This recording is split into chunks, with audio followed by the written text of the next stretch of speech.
Coming at you from New Jersey, the capital of misery, the place where metal forgot to die. This is an extra special episode of Here Lies Metal, where we will discuss our past. Who are we? What do we want? Where are we going? Who are we? Why are we here? Why are we doing this? Why are we bothering you all the time? I figured we'd do this just because we've never done one like this, and I see them on other channels sometimes, and I enjoy them on other channels. So I was like, well, maybe we should do it. So, but we'll begin. Why don't we discuss how we both got into metal and our metal interests? Yeah, being that the show is about metal, like why metal? Who are we? Why are we doing metal? So Maledictus, how did you? What was the first metal you encountered? All right, so take it back. How far back? Back to maybe the year 1987. Right, so I'm a kid, And, so you're 10. Yeah, exactly. I'm 10. I don't really have a musical. Dating Maledictus. Baby Maledictus. We'll show a picture. Or we're dating you. Yes. I'm very old. You know that. You could tell. So it's 1987. I don't really have a musical identity at that point. I'm just listening to whatever is there, right? But somehow, I start getting. You're on MTV. Yeah, I'm listening. Obviously MTV is. I'm sorry, but that's for a 10-year-old kid, that's all there is for me. I wasn't that cool, sorry. I start seeing like hair metal videos and Aerosmith videos. Aerosmith. Yeah, Aerosmith as well. They were pretty big at the time. It's funny because Aerosmith was kind of like an old man band back then, but they were kind of really making waves ever since they did that video at Run DMC, which I liked very much. In like 1984, whenever that was.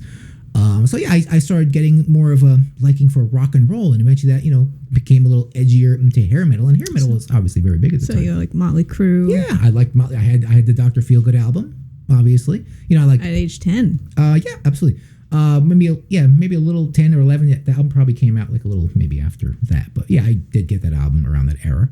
And and I really liked Aerosmith. I had Permanent Vacation from Aerosmith, and that was really my first taste into like what was beyond pop music, you would say, guitar kind of music. Then one day, my brother comes home with a tape his friend at school gave him. It was a tape of Ozzy, and it featured Black Sabbath songs as well as early, Blizzard of Oz and Ultimate Sin, and the first 3 albums. This is a mixtape? Yeah, it was a mixtape as we had back then. Nice. And listening to it, this was beyond anything I heard with Aerosmith or anything, right? This was like, whoa, Ozzy, and I knew, and Satanic Panic was, out there at the time, so I knew Ozzy was like the guy that. You also a little Catholic schoolboy. I was also a little Catholic schoolboy, so so was my brother, but we were stepping into a new realm. Well, should we have been listening to? Because at this point, I was afraid of Judas Priest, for God's sakes. I thought, because their name had come up. That the suicide thing hadn't happened yet, but still, just the name Judas Priest, right? You expect problems, right? So I avoided that, right? But yeah, so I'm listening to, Ozzy and Black Sabbath, and I remember liking it, but I knew, Ozzy was that guy, he was that guy you're not supposed to be listening to, right? And I was like, oh, should I be listening to? Is it? But somehow, you were not completely deterred. No, I wasn't like, I have to shut this off. I was like, more, right? And of course, when I heard Black Sabbath, that sounded way more evil than Ozzy, right? Ozzy was almost like a little bit, much more upbeat, right? So hearing Iron Man and hearing, various Black Sabbath hits at the time, I was like, as a kid, I was like, this probably is devil worshipping, right? So I won't listen to it too hard, so I don't get those subliminal messages. This is how a fucking 10-year-old, 11-year-old Maledictus thinks. He's brainwashed by Catholic school, so maybe you were smarter than you were 10. I love that story where you found like a vending machine for stickers. Yes, and I talked about that before. It was a Judas Priest sticker. What sticker? You wanted Duran Duran. Yes. And you got the Judas Priest sticker, though. This one I was a little kid. And you were frightened of it. Yeah. You're like, oh, this is a bad sign for me that I got Judas Priest. That's right. This is a perfect example of... You've got the mark on you, the mark of the devil. Yes. And this is when I was a kid, maybe like 2nd, 3rd grade. And it was a little vending machine sticker. And obviously they had all the bands that were popular at the time. Yeah, I was scared of this, and I got a Judas Priest sticker, and I was like, oh no, and I kind of like hid it, I didn't throw it out because it cost me 50 cents. But yeah, so now, I'm listening to Black Sabbath and things like that. So I'm like, whoa, and I'm listening to this, and I'm kind of scared of it. I am listening to it. Me and my brother are listening to it, and my mom isn't like listening to it. She's not like, what is that? She's not paying attention, thankfully. Then we discover Metallica. Okay, so this is the time when Justice for All came out. So he brings that tape home. I guess his friend got him into that. So now I'm listening to Justice for All. It had just come out, and I hear Blackened with that guitar intro, that sort of double guitar intro, that sort of Thin Lizzy-ish kind of thing they start with. But it kind of sounds evil though, and I'm like, what the fuck is that? I'd never heard anything like that. Maybe you're like, oh, it's Metallica, it's lame. But okay, think of a Catholic schoolboy at like 12 years old, 11 years old. No, I disagree. Metallica in the 80s was not lame. It will never be lame. It wasn't, right? Maybe you were cool, you were older, you were too cool, you were listening to Slayer, you were listening to whatever, but me, that was the tops for me, okay? So it was Metallica from that point on, and I still, then we decided the older albums and everything, and I loved Metallica. Metallica was my everything, as it is any 12-year-old boy's, right? I'm not unique for that. Every 12-year-old boy loves Metallica. In your age range. Yes, absolutely. What 12-year-old boy didn't like Metallica? That was like me, that was looking for something different. Right, so Did you get into the other thrash bands? And slowly, I found Megadeth, and I was like, oh, this is even better than Metallica.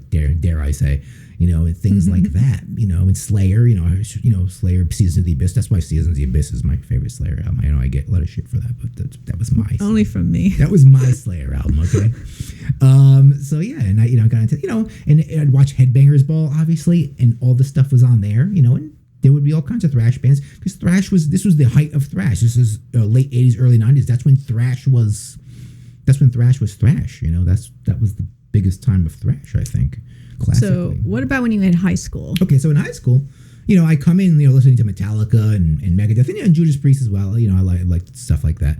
And Black Sabbath, obviously. But, slowly I started meeting people and learning about, newer bands. And my brother, of course, met other people that showed him even more underground bands. So now I'm being introduced to bands like Candlemass and Typo Negative and Carnivore and Gwar and things like that. And so I'm starting to, Metallica's starting to get pretty lame, right? And I'm finding... Oh, you thought Metallica was lame? So you disavowed Metallica. Absolutely. Interesting. And I didn't Well, that's a very adolescent thing to do. Absolutely. It's like, oh, I liked that when I was in middle school. Sure, that's not cool enough. So... and this is before Load came out, by the way. I know a lot of people got off so it now on Load. we're now, important note, we're in the 90s now. Yeah, this is the 90s, and, Pantera starting to get... And by the way, I never liked Pantera. Even back, I was like, didn't do anything for me. But anyway, I digress. So yeah, I'm starting to find newer, harder bands, and I'm, obviously I'd been to a few Metallica shows. I'd seen Metallica, and I'd seen Metallica. Wasn't that your first show? Yeah, I'd seen Metallica That's when I was like cool. 13. Yeah. With my brother, we went together, and then, what album tour? It was Black Album. Black Album was the first time I saw them. In the 90s, early 90s, Black Album came out. I probably told you about that in my Black Album story. And then there was, I saw Metallica, Guns N' Roses. And we didn't stay for Guns N' Roses, thankfully, because I think they went on like 2 hours late as usual. So it was Faith No More opening for Metallica, and that was a fun show. Can you briefly tell the story of when you saw Typo Negative at the Limelight? So my first smaller show, even though Typo Negative was kind of huge at the time, but my first club show, I would say that wasn't an arena, was at the Limelight, if you remember, in New York City on 21st Street, 23rd Street, somewhere around there. It was a church, right? I'm a 16-year-old. I'm not even allowed in the place, right? I'm 16. And I got in, though. Somehow. And they knew I didn't have any idea, but somehow, the guy that was with us, was like, all right, let him in. And I got in because they knew, I did not belong. So I'm in there, and it's the scariest thing ever. It's the Limelight, by the way, if you remember the Limelight. So you still had your 90s. Little frightened brain. Absolutely. Frightened child brain. Absolutely. I was frightened of everything. There was just naked women everywhere, chicks making out. It was the Limelight, Yeah, I remember hearing about the Limelight as a club where, shit happened. Shit happened. So I can't imagine Typo Negative. Yes. So it was what happened in there? Typo played, and it was wow, and people were moshing and stuff, and I was like, oh my god, I'm gonna die, right? Because I'm in there getting smashed around and stuff by people. And I never seen anything like this, right? But it was amazing. It was large. Pete Steele is up there, and he's larger than life, man. He's this is Pete Steele in his height, man, and he's this thing up there. That's and there's naked chicks behind him making out and stuff.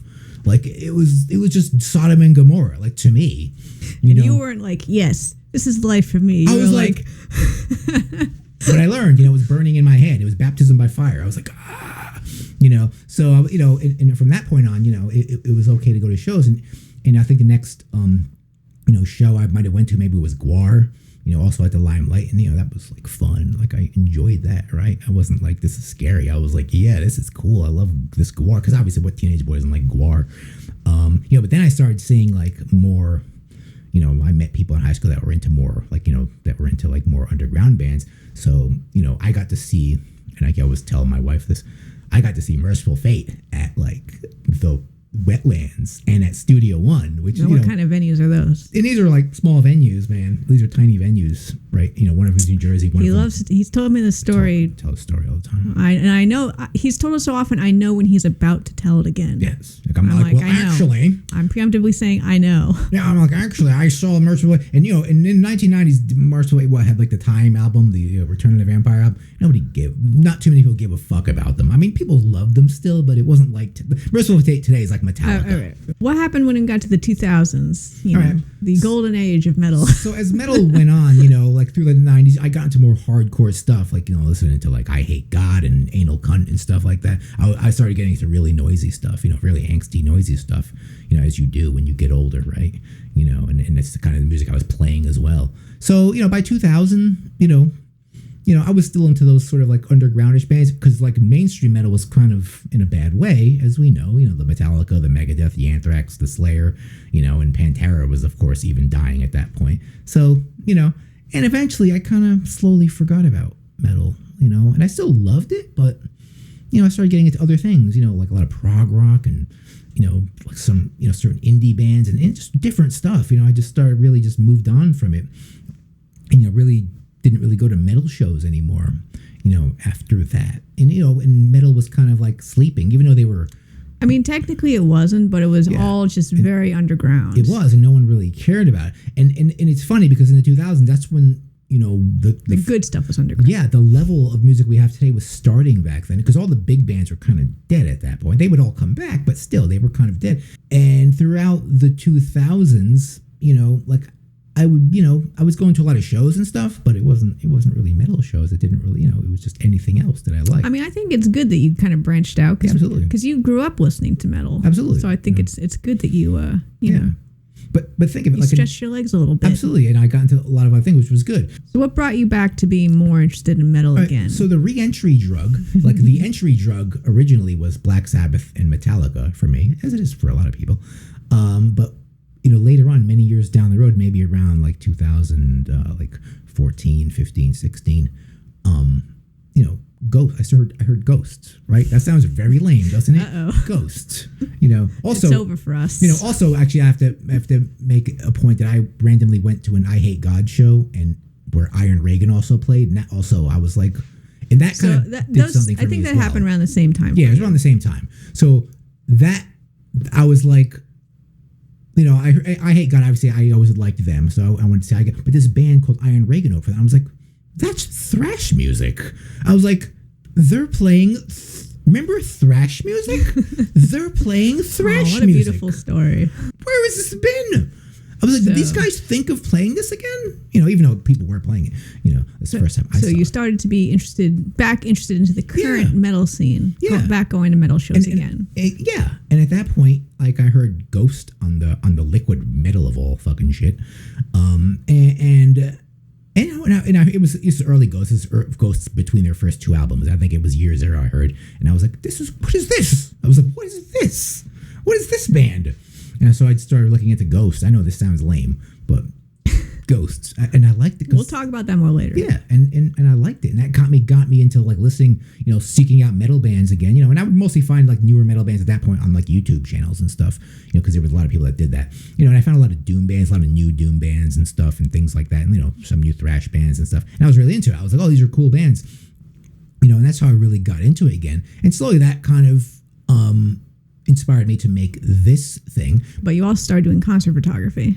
Yeah. So, I also, got involved with someone that was doing commercial photography, so they would get me press passes to shoot. And what did I want to see? I wanted to see metal. Sometimes I would do whatever they wanted me to do, but other times I would get to do metal bands. So I saw a lot of metal bands, and I got to interview some metal bands as well, like Overkill and stuff like that.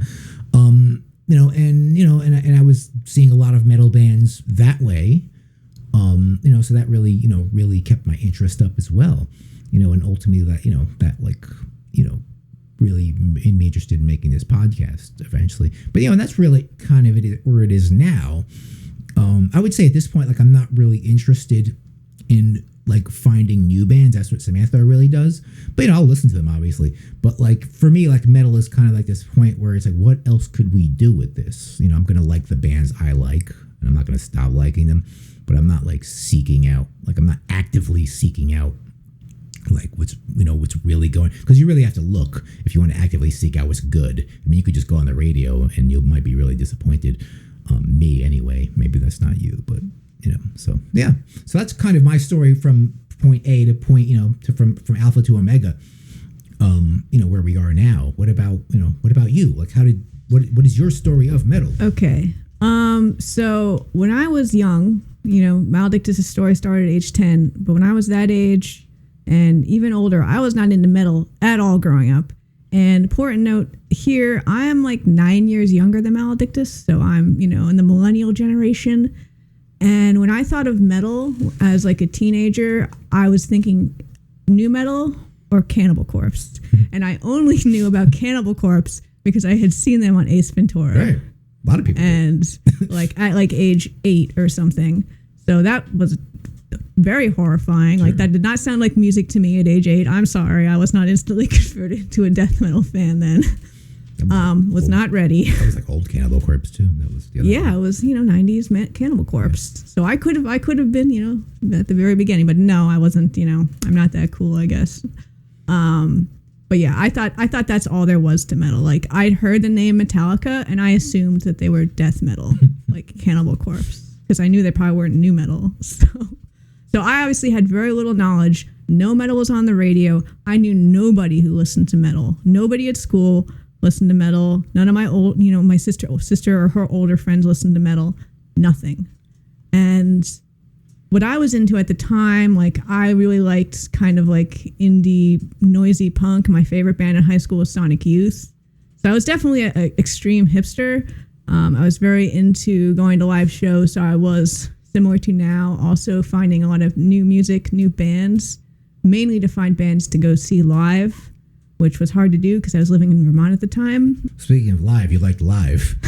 Okay. In middle school, my favorite band was Live. There you go. That did not last very long. Okay. It only lasted a couple years. Then I had about a year of Radiohead worship, and then I found Sonic Youth, and I was like, okay, I'm way too cool for all of that. Yeah.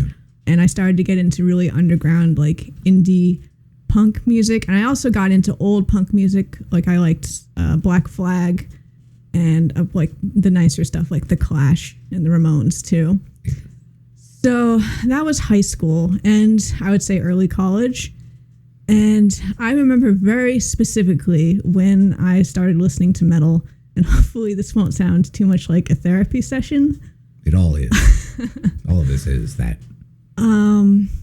But yeah, I think I was like 22, which was like a really low point of life for me. And the reason I started listening to metal was because I was thinking back to my dad played bass and I played bass too, and he liked to jam with me sometimes. And out of nowhere, because we didn't listen to Black Sabbath in my house, out of nowhere he was just like, check out this Black Sabbath riff. It's called Iron Man. And he played it for me, and I never forgot it. Like he would sometimes just teach me random riffs that usually be like Cream or whatever. But today it was Black Sabbath. And I never forgot that riff. And I very distinctly remember age 22 sitting in like the world's shittiest apartment in like off the J train in Bushwick. A shitty area. Very bad area. Well, back then anyway. Especially back then, the year was probably like 2008. And I was thinking about that riff just very randomly sitting in this apartment.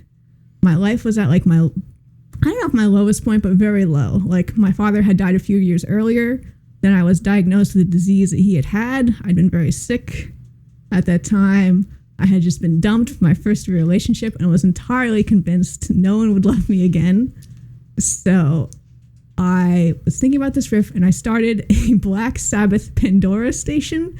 At the time, Pandora was my main means of listening to music, and I think any millennials my age can relate to that. Did you listen to Pandora? I was I don't think Spotify was around back then. No, I never listened to Pandora though.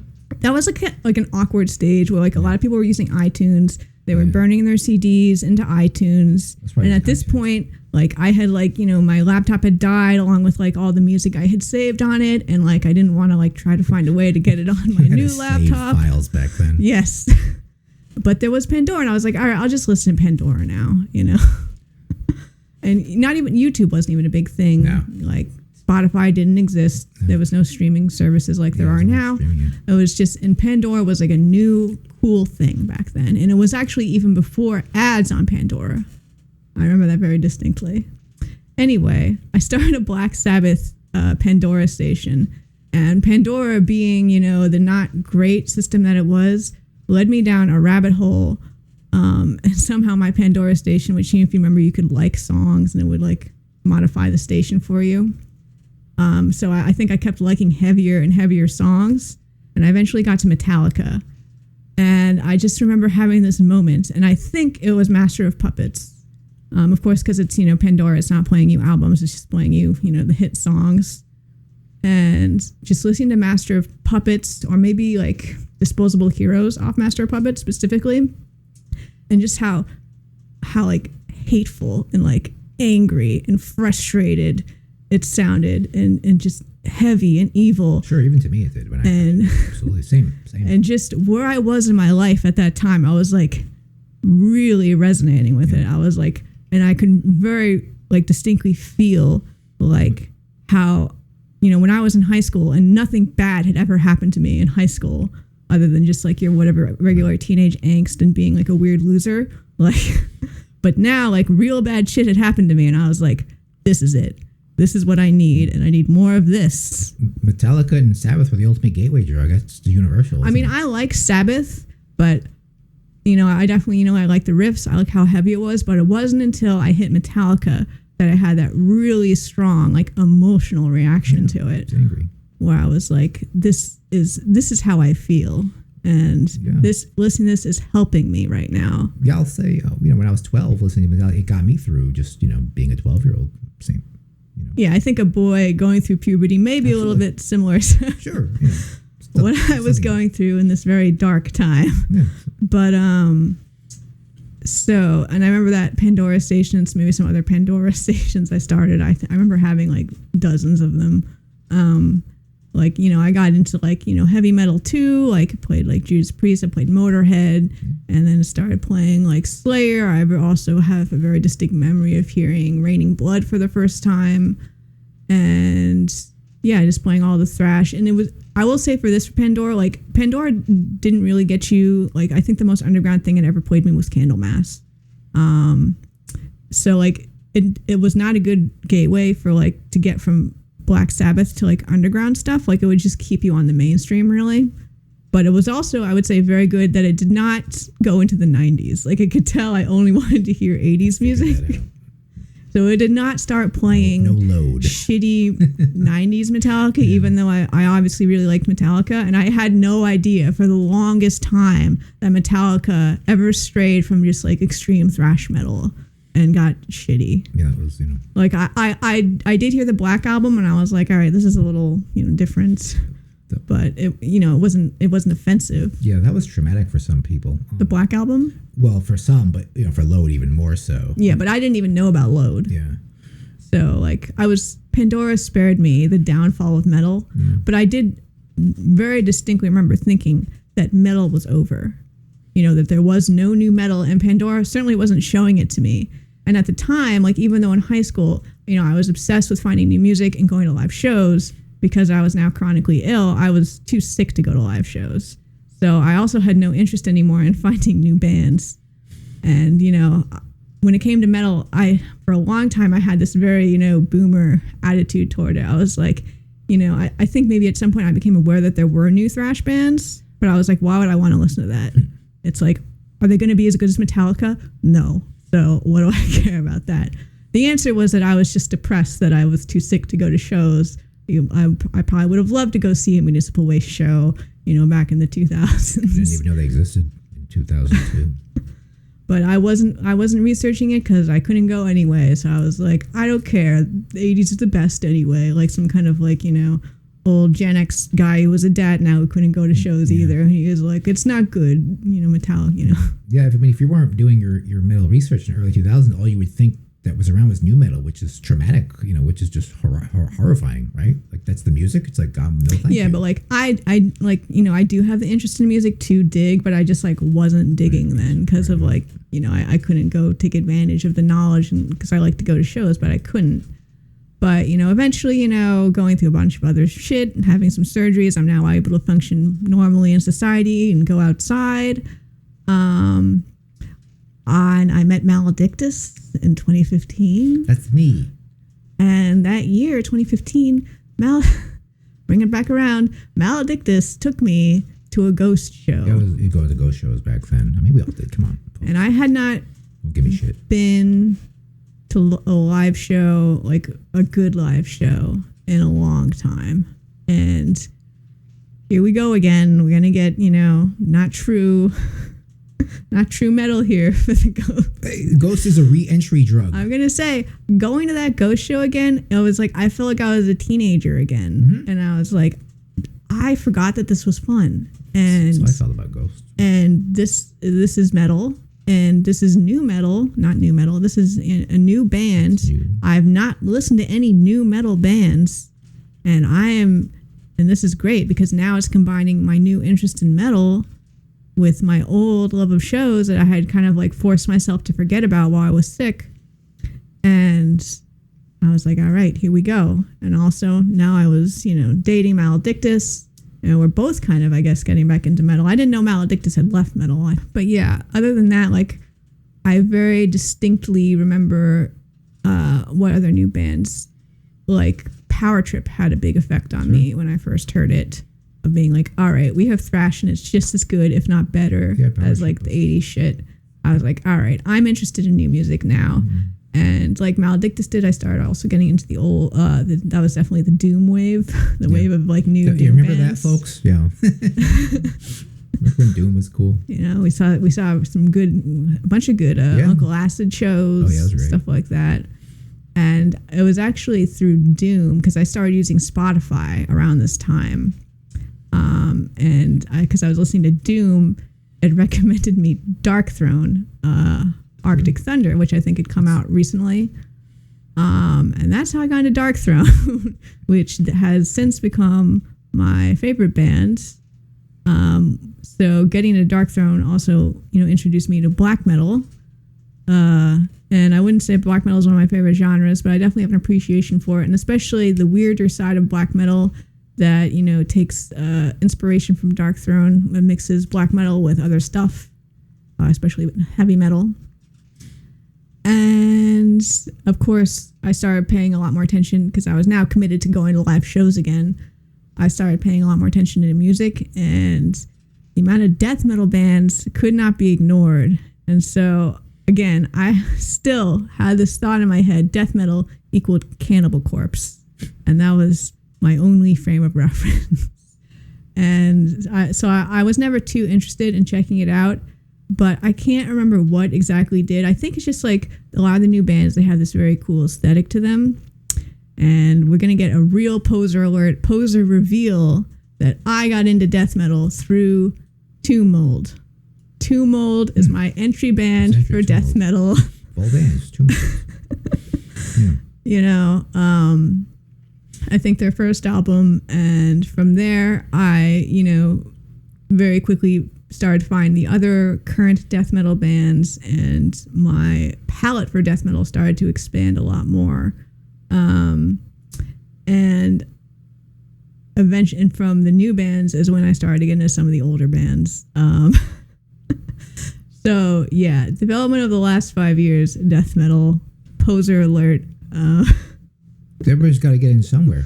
I mean, yeah. I mean, how was I? I mean, I wasn't going to get into death metal. I mean, obviously, I didn't start listening to death metal at age 22. And and I didn't start listening to new music until 2015. So for death metal. Now I'm all about new music. Yeah, you're definitely the new music. Now I'm back, like when I was a teenager, researching all the new, like, indie bands, or I'm now researching all the new metal bands. Yeah, and I think you have a meticulous sort of thing for research, so it really works well. I mean, no one could probably find new bands than you. Like, nobody could do that better besides the actual people from Metal Archives. But it's interesting for the death metal. You had that gateway. I never got into death metal even back in the day. In the 90s, black metal and death metal, I was well aware of it. I was well aware of the Florida scene. I just was not into it. It just was not for me. You think I would have gotten into that. And I was into new noisy stuff, just wasn't death metal. It's kind of weird you like grindcore. Yeah, I liked grindcore, but I didn't like death metal. But you don't like Bolt Thrower.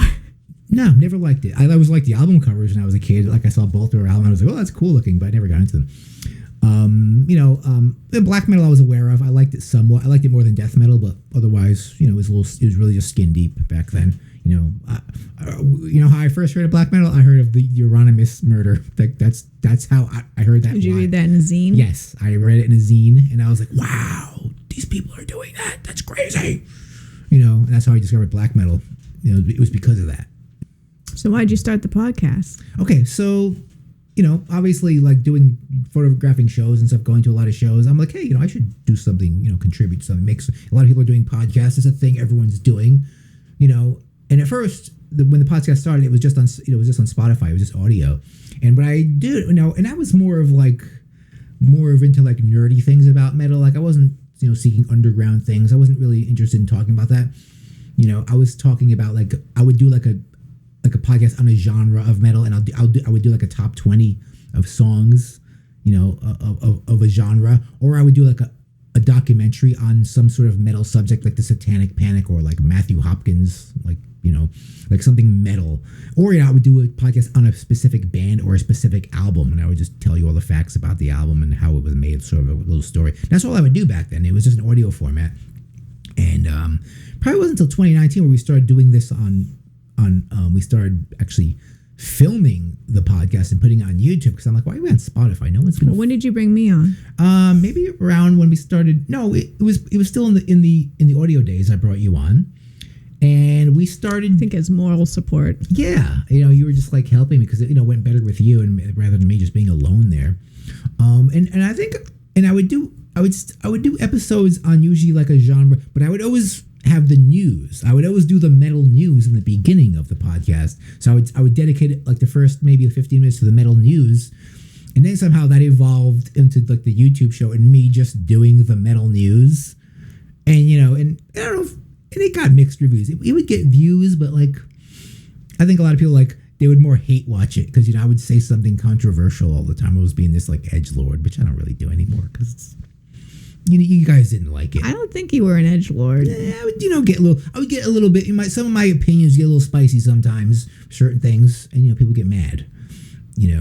Like sometimes. Otherwise, they were just me just giving an opinion. Everyone would hate it for not a good for a completely unfair reason. But other times I would say some stupid. But shit. it is funny that those news episodes are like our most watched videos. Yeah, it's mostly hate watching. I feel like most of it is hate watching them, which isn't good. Which I don't really want to really feed that. So, I think. So, yeah, we're actively choosing to go the low view count rather than getting negative attention. Yeah, I think, we definitely need to make a better kind of content. And comment down below. What do you want to see here? But the people. Well, for a while, we were just doing the news and also album reviews. Yeah, we do both. I developed my album review system. Yeah. Trademarked hereliesmetal. It's a very complicated system that she's come up with. And that's what we do right now, because it's a consistent way, and there's always material. Obviously, she's always finding material. There's always material. There's always going to be material. And at first, I was like, all right, we'll just review whatever's new and interesting. But then I started, to be like, all right, I want to talk about really underground stuff. Yeah. That's like independent or on like the really tiny labels. Yeah, I think we started by doing like normal bands. Then we did we did do a number of normal stuff, normal-ish bands. Or larger releases that everyone's heard of. But I was like, well, I'm doing all this research now and finding all these interesting new bands that are really underground and maybe people haven't heard of them, and just give them, even though it's not a big push, just give them a little bit. Yeah. You know, and because I enjoy finding them, and I would like to tell people about them. The bands always appreciate it. A lot of times we get a lot of feedback from the bands, which is good, right? It means you guys out there are listening and you appreciate us talking about you. So that's good. But otherwise, you know, as for content, you know, we're doing something like this to tell you what it's about, because we never really have. You kind of wondered what the fuck we were doing up here, really. But yeah, what kind of content you want to see? You know, maybe more top 10 episodes, maybe more specialty kind of content.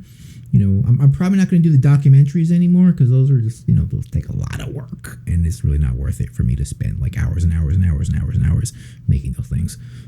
But yes, if it wasn't apparent, obviously we talk about a lot of new music, but almost 99% of the time it's new music that sounds old. So even though I was like, I used to be such a boomer and only insist on listening to old bands, but now I only listen to bands that sound old. Well, what else is there? Like, you know, I was talking about this before. I guess it's just like the new metal sounds have just never clicked with me. Even the stuff that's now considered older, like stuff from the 2000s. That's like, old, right? And it's like a melodic Meladictus. I don't like Meladictus at all. Yeah. I just call it WSOU music. I mean, that's a little meta. No one knows what that means. Yeah, that's a little meta. But if you're around here, you know what I'm talking about. I definitely don't like deathcore or metalcore of any sort. Any kind of core. Any core, no core. This is the original hardcore. The original hardcore. Sometimes. Sometimes that gets a little annoying, doesn't it? Sometimes I like hardcore. There's some new some new like retro hardcore bands that are actually kind of cool. And I often don't like any, like, say, even thrash that has like a really modern production on it, like a really clean kind of sound. Yeah, like production. all like the sort of third string thrash bands, you know, like Testament, Overkill, and you know, Exodus. They're still making albums, and they're very super highly produced, and it's like I don't really want to hear them. Yeah, like I don't really want to hear them. It's hard to you look. Where are we going with metal, folks? Like we'll do another episode on this maybe, because we'll be here for another hour if we have to talk about this. Yeah, I can't think of a old school thrash band making a good sounding. You don't want to hear. I'm not going to say musically bad, but like I don't like the way it's recorded. But a lot of old school death metal bands do still record correctly. Yeah. Like they're a little bit more. Yeah, they may be a little more authentic. If you hear a band like, you know, a classic favorite of yours like Overkill or Testament, like you don't want to hear their music. You don't even want to hear like a new Iron Maiden or Judas Priest album, do you? Like that's not true for a lot of people. Maybe. We liked the new Judas Priest album. The Judas Priest last album was actually okay, which was rare. But the new Iron Maiden album, come on, does anyone want to hear that? That's who we are. That's how we got here. Also, if you're unaware, me and Maledictus are married. Yeah, folks. And if you were wondering. But yeah, consider continuing to do reviews and you know, whatever top miscellaneous content that enters Maledictus's brain. Yeah, I think we should do an episode on what is metal, where is it gone, where is it going? Like that's always in my head. It's like where is this going? You really think about it. You sit down, you're like, where is this going? I mean, I don't want it to go anywhere. Yeah, I mean, what you're doing with the area you're in is great, but like for someone that's looking for mainstream stuff, what do we do with that? Like, where is it gone? Will it ever be good? What else can you do? I don't know. We'll talk about it, folks. That's a whole nother conversation, folks. All right, but folks, that's who we are, folks. That's how we came about. Hopefully we're here. We keep doing this. There's no reason not to. So we'll hopefully give you more content that you might try to enjoy, and we might try to make it so that you enjoy it. I forgot to say this, but I think it's funny that until I met you, I didn't know anybody in real life who listened to metal. Yeah. Yep. Maybe, yeah. No, this was my weird thing that I did. All right, folks. We'll see you with more content. Thank you for listening. This has been edifying. Yes. This is us. Tell us about you. This is who we are and what we want. Tell us about your metal experience. Comment down below. All right, folks. Gotta edit this one. Thank you, folks. We'll see you with another one. We'll keep making them, folks.